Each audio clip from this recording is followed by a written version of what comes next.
পিকে tutorial hub চ্যানেলের আরেকটি নতুন ভিডিও আমার সকল প্রিয় দর্শক এবং ভিউয়ার্স বন্ধুদের স্বাগত জানাই। প্রিয় দর্শক, তোমাদের উদ্দেশ্যে আমি প্রথমে জানিয়ে রাখি, তোমরা আমার আজকের এই ভিডিওটি শুরু থেকে শেষ পর্যন্ত সম্পূর্ণ অংশটুকু দেখবে এবং ভিডিওটি তোমাদের কেমন লাগলো তা কমেন্টের মাধ্যমে জানাবে।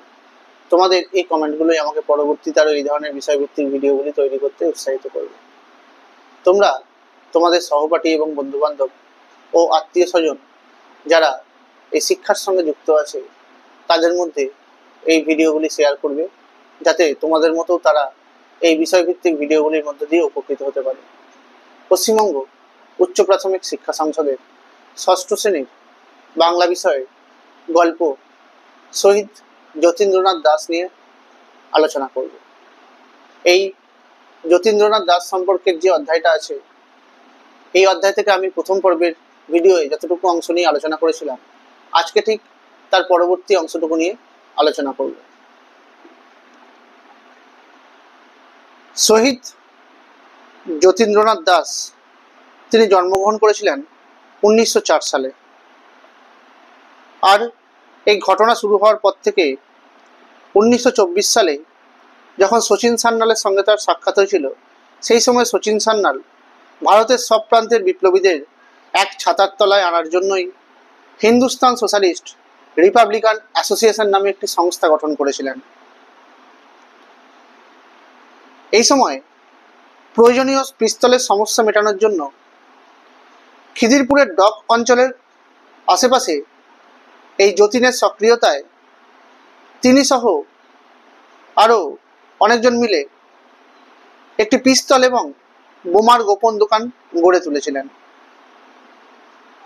আর এভাবেই দক্ষিণেশ্বরের বাচস্পতি পাড়ায় যতীন দাস বোমা তৈরির উন্নত প্রণালী শেখাতেন এবং অন্যান্য বিষয়েও ট্রেনিং বা প্রশিক্ষণ দিতেন। 1925 সালের 10ই নভেম্বর পুলিশ দক্ষিণেশ্বরের সেই বাড়িটিকে ঘিরে ফেলে, কিন্তু যতীন্দ্রনাথ দাস ওই সময় বাড়িতে না থাকায় পুলিশ তাকে গ্রেপ্তার করতে পারে না। 1925 সালের 25 ডিসেম্বর পুলিশ গিরিশ মুখার্জি রোডের বাড়ি থেকে যতীন্দ্রনাথ দাসকে গ্রেপ্তার করে। এই সময় একটা মজার ব্যাপার ঘটেছিল, সাক্ষীরা কিন্তু কেউই যতীনকে চিনতে পারেনি। তবুও তৎকালীন ব্রিটিশ শাসকরা বেঙ্গল অর্ডিন্যান্স প্রয়োগ করে তাকে আটকে রেখেছিল। মেদিনীপুরের এক কনডেমড সেলে তাকে রাখা হয়েছিল। ওই সময় যতীনের শরীর একেবারে ভেঙে পড়েছিল। তখন জেলের ডাক্তারের পরামর্শে যতীনকে ময়মনসিংহ জেলে পাঠানো হয়েছিল। এখানে স্বদেশী বিপ্লবীদের ওপর অকথ্য অত্যাচার চলতে দেখে যতীন জেল সুপারের বিরুদ্ধে অনশন শুরু করে দিয়েছিলেন। অবশেষে গোয়েন্দা বিভাগের ডিআইজি লোম্যানের হস্তক্ষেপে, এই লোম্যানের তলায় তোমরা আন্ডারলাইন করে রাখবে, 21 দিনের দিন অনশন ভঙ্গ হয়েছিল। তারপর তাকে পাঞ্জাবের মরু অঞ্চলের দুর্গম এবং ভয়াবহ মিয়ানওয়ালি জেলে পাঠিয়ে দেওয়া হয়েছিল। এই মিয়ানওয়ালি জেলে আন্ডারলাইন করে রাখবে। 1928 সালের আগস্ট মাসে যতীনকে কলকাতায় এনে ছেড়ে দেওয়া হয়েছিল। ঠিক ওই সময়ই যতীনের একমাত্র ভগিনী লাবণ্যপ্রভা দেবীরও মৃত্যু হয়েছিল। 1922 থেকে 25 সাল এই সময়ে জাতীয় কংগ্রেসে দেশবন্ধু চিত্তরঞ্জন দাসের প্রাধান্য লক্ষ্য করা গিয়েছিল।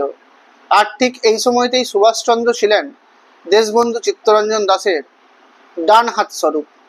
আর ঠিক এই সময়ই যতীন দাস শৃঙ্খলাপরায়ণ কর্মী এবং মানুষ হিসেবে সুভাষচন্দ্রের অত্যন্ত স্নেহভাজন হয়ে উঠেছিলেন। প্রত্যেককে সামরিক পদ্ধতিতে ড্রিল, মার্চ পাস্ট, অভিবাদন ইত্যাদি অভ্যাসগুলি করানো হতো। আর এই ব্যাপারে যতীন দাস বেশ গুরুত্বপূর্ণ ভূমিকা গ্রহণ করেছিলেন।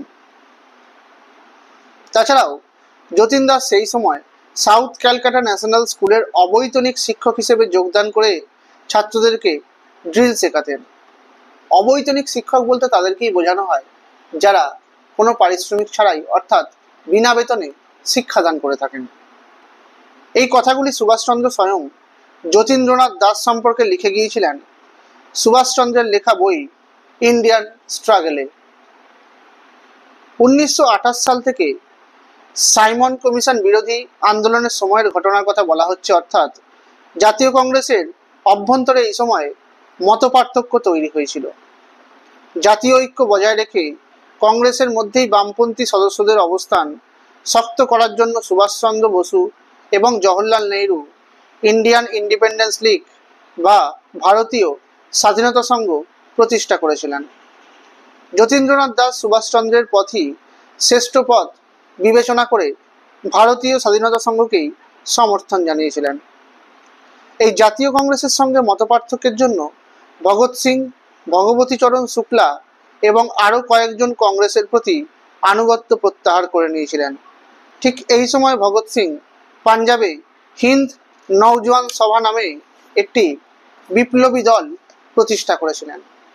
আর ঠিক তারপরেই সাইমন কমিশন বিরোধী আন্দোলনের ফল হিসেবেই পুলিশি নির্যাতন এবং লাঠিচার্জ ইত্যাদি বিষয়গুলি শুরু হয়ে গিয়েছিল, যার ফলস্বরূপ পাঞ্জাব কেশরী লালা লাজপত রায় নিহত হয়েছিলেন বা মারা গিয়েছিলেন।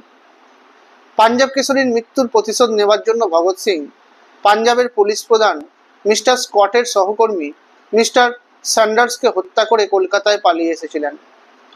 কলকাতায় এসে দক্ষিণ কলকাতা অঞ্চলে মেস খুঁজে বের করে যতীন দাসের সঙ্গে দেখা করেছিলেন। তারপর তাকে অর্থাৎ যতীনকে অনুরোধ করেছিলেন ভগৎ সিং এর নওজোয়ান সভার জন্য যেন কিছু করেন। ভগৎ সিং এর কথায় এবং আগ্রহে খুশি হয়ে যতীন্দ্রনাথ দাস বলেছিলেন, বিপ্লবের ক্ষেত্রে আমার যা যা করার দরকার তা আমি উজাড় করে দিয়েছি স্বয়ং সুভাষচন্দ্র বসুর পায়ে। তবে ভগৎ সিংকে তিনি বলেছিলেন, তোমার মতো মহান বিপ্লবীর জন্য একটা কাজ আমায় অবশ্যই করতে হবে, আর সেটা হলো আগ্রায় গিয়ে তোমার দলের ছেলেদেরকেও বোমা বানানোতে অত্যন্ত দক্ষ করে দিয়ে আসতে হবে। কথাবার্তার মধ্য দিয়ে দুজনেই বেশ খুশি হয়েছিলেন এবং সেই রাত্রেই ভগৎ সিং যতীন দাসের দক্ষিণ কলকাতার মেসে গিয়ে রাত্রিবাস করেছিলেন। এর ঠিক কিছুদিন পরেই যতীন দাস আগ্রায় গিয়ে ভগৎ সিং এর দলের ছেলেদের বোমা তৈরির কাজে ভালো রকমের ট্রেনিং দিয়ে এসেছিলেন। এই ঘটনা প্রবাহের সঙ্গে সঙ্গেই 1929 সালের 8ই এপ্রিল দিল্লিতে একটি কেন্দ্রীয় ব্যবস্থাপক সভার অধিবেশনে সভ্যদের আসনের পাশেই হঠাৎ একটি শক্তিশালী বোমা ফাটিয়েছিলেন ভগৎ সিং এবং বটুকেশ্বর দত্ত। বিচারে ভগৎ সিং এবং বটুকেশ্বর দত্ত দুজনেরই ফাঁসির যাবজ্জীবন কারাদণ্ডে দণ্ডিত হয়েছিলেন। কিন্তু এই ঘটনার পেছনে ভারতব্যাপী এক বিশাল পরিকল্পনা আছে সন্দেহ করে সেই সময়কার ব্রিটিশ গোয়েন্দা বিভাগের প্রধান মিস্টার প্যাট্রি নিজে পুনরায় আবার তদন্ত শুরু করেছিলেন, যার ফলে 30টি নামের একটি তালিকা বেরিয়ে এসেছিল, আর যার মধ্যে অন্যতম ছিলেন যতীন্দ্রনাথ দাস। তাই সময় নষ্ট না করে লাহোর কনস্পিরেসি কেস বা লাহোর ষড়যন্ত্র মামলার অন্যতম অভিযুক্ত আসামি হিসেবে কলকাতার প্রকাশ্য রাজপথ থেকে যতীন দাসকে গ্রেপ্তার করা হয়েছিল 14ই জুন 1929 তারিখে। আজকে আমি তোমাদের এই গ্রেপ্তারের সাল তারিখ পর্যন্তই আলোচনা করে দিলাম।